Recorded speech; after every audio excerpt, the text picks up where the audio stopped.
क्या schooling feasible time है अभी खोलने के लिए? मुझे लगता है कि अब थोड़ी देर के बाद स्कूल खुलने चाहिए विद SOPs, ताकि उस SOPs पे सख्ती से अमल किया जाए। और स्कूल एक ऐसी चीज़ है जिस पे SOP पे अमल हो सकता है। तो चौधरी साहब, अगर हम बात करेंगे, ये सवाल तो ज़रूरी पूछना है, अदरवाइज लोग हमें कोसेंगे। अगर फीस स्ट्रक्चर की बात करेंगे, जो फीस अदायगी है कि पेरेंट्स को अभी फीस भरने की जो है छूट होनी चाहिए या उसमें कुछ डिडक्शन होनी चाहिए? इसका मतलब आप हमें इनडायरेक्ट कह रहे हैं कि हम अपने स्टाफ की सैलरी कम कर दें। स्टाफ की सैलरी कम होगी तभी वो फिर हम फीस में रिबेट दे सकते हैं। इंशाअल्लाह ताला अगर फिर लोगों की मुश्किलात होंगी, हम लोगों के साथ होंगे। लेकिन वही अगर फीस स्ट्रक्चर की बात करेंगे, जो फीस अदायगी है, क्या पेरेंट्स को चाहिए कि वो स्कूल्स में फीस भरे या उसमें कुछ डिडक्शन होनी चाहिए? देखिए, जहाँ तक मैं ये बहुत हमेशा सुन रहा हूँ पिछले कई सालों से, शायद मुझे लगता है कि इसके बीच में हमारे बीच में एक गैप है, चाहे मीडिया में है चाहे पेरेंट्स में है। स्कूल वाला कभी भी अपनी फ़ीस खुद फिक्स नहीं कर पाता। वो नहीं मेरी मर्ज़ी होगी मैं 10,000 करूँगा या 4,000 करूँगा। ये फ़ीस हमारी फ़िक्स होती है बाय फीस फिक्सिंग कमेटी, जो 2015 में कोर्ट ने लागू की है।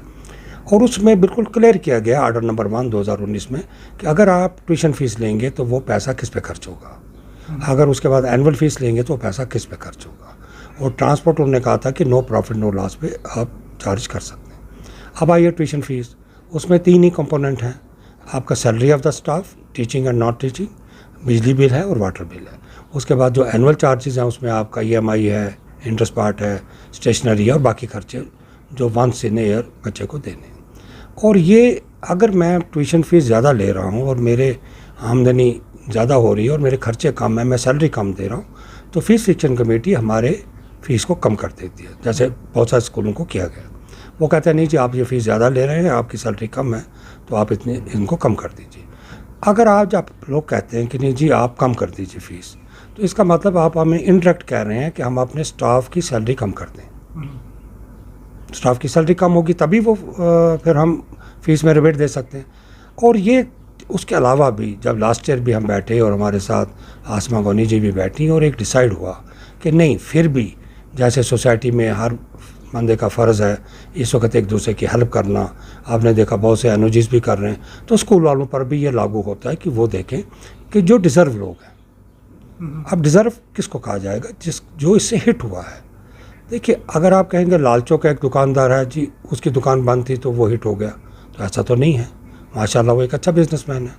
या आप हाउसबोट वाले को, हाँ शिकारे वाले को इसमें लाया जा सकता है, तो लेकिन ऐसे तो वो नहीं है ना कि उनके पास तो ऑलरेडी आमदनी है या उनके काम चले हैं, खुदा ने उनको दिया है, या आपके गवर्नमेंट मुलाजिम है या सेमी गवर्नमेंट मुलाजिम है।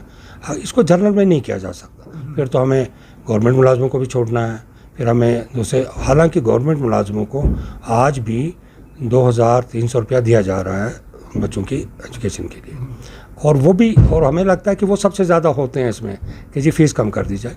तो ऐसा कोई नहीं है। जो डिज़र्व लोग होंगे उनको हर स्कूल वाला अपने तौर पे देखेगा कि हाँ ये डिज़र्व है, उसमें जितनी गुंजाइश होगी।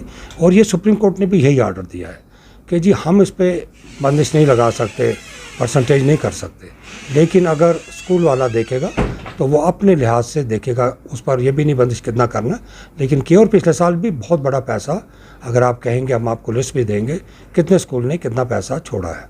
और इंशाअल्लाह ताला अगर फिर लोगों की मुश्किलात होंगी, हम लोगों के साथ होंगे। पहली बात यह है कि हमने तनकीद नहीं की। जो भी गवर्नमेंट का आर्डर होता है, चाहे हम उससे कन्विंस हैं या नहीं हैं, वो लागू करना है। तो हमने उस वक्त ये कहा था कि ये जल्दबाजी में लिया गया एक फ़ैसला है, इसमें स्टेक होल्डर्सों को ऑन बोर्ड नहीं लिया गया। इसमें देखिए होना तो ये चाहिए था, अगर 2 दिन और भी लगते तो आप स्कूल वालों को भी लेते, आप पेरेंट्स को भी लेते, और फिर गवर्नमेंट अफसर्स भी इसमें बैठते और हम देखते कि इसमें क्या फ़ैसला लेना है। अब आपको मालूम है जो हमने वहाँ पे कहा कि जी ऑलरेडी हमारे जो कश्मीर के बच्चे हैं वो एजुकेशन में उस लेवल पे नहीं है जहाँ पे नेशनल लेवल है। अब खुशकिस्मती है कि हमारे बच्चे यहाँ पर जो रजीम है हमारी वो काबिल है, मतलब होती है, और उस हिसाब से वो कर पाते हैं, अपना एक अच्छा रिज़ल्ट दे पाते हैं। लेकिन जो बाकी इंडिया में हो रहा है, हम उससे काफ़ी पीछे हैं। अब हमारे लिए वो हमने उनसे कहा, फिर हमने परसों एक पैनल हमने बनाया जिसमें एक्सपर्ट पैनल था, जिसमें बाहर से इंग्लैंड से भी लोग थे, यहाँ भी जो जितने बड़े बड़े हमारे एजुकेशनर्स थे उनके साथ हमने ये डिबेट की और उसकी रिपोर्ट भी हमने उनको दे दी गवर्नमेंट को।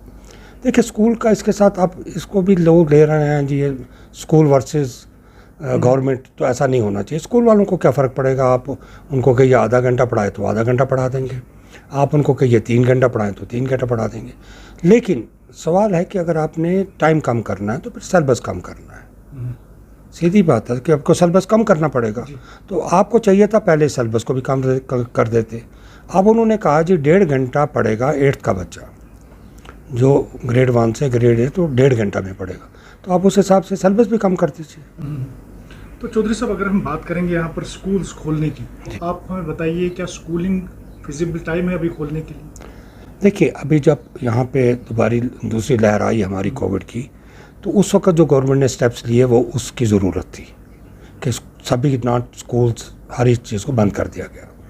अब मकसद तो ये है ना, देखिए आज हम लॉकडाउन लगा रहे हैं, किसके लिए लगा रहे हैं कि लोग SOPs पे फॉलो नहीं करते हैं।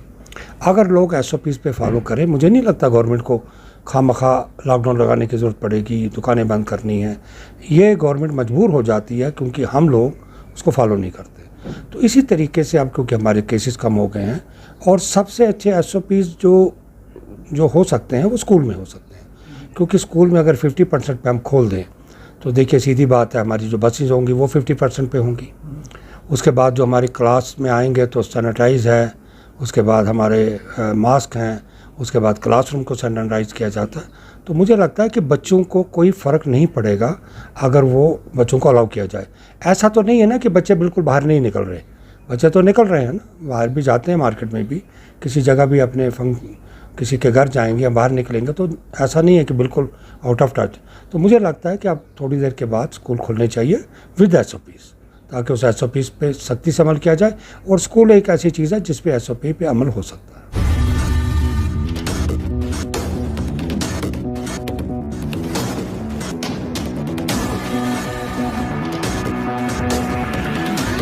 INS. Extremely fearless journalism.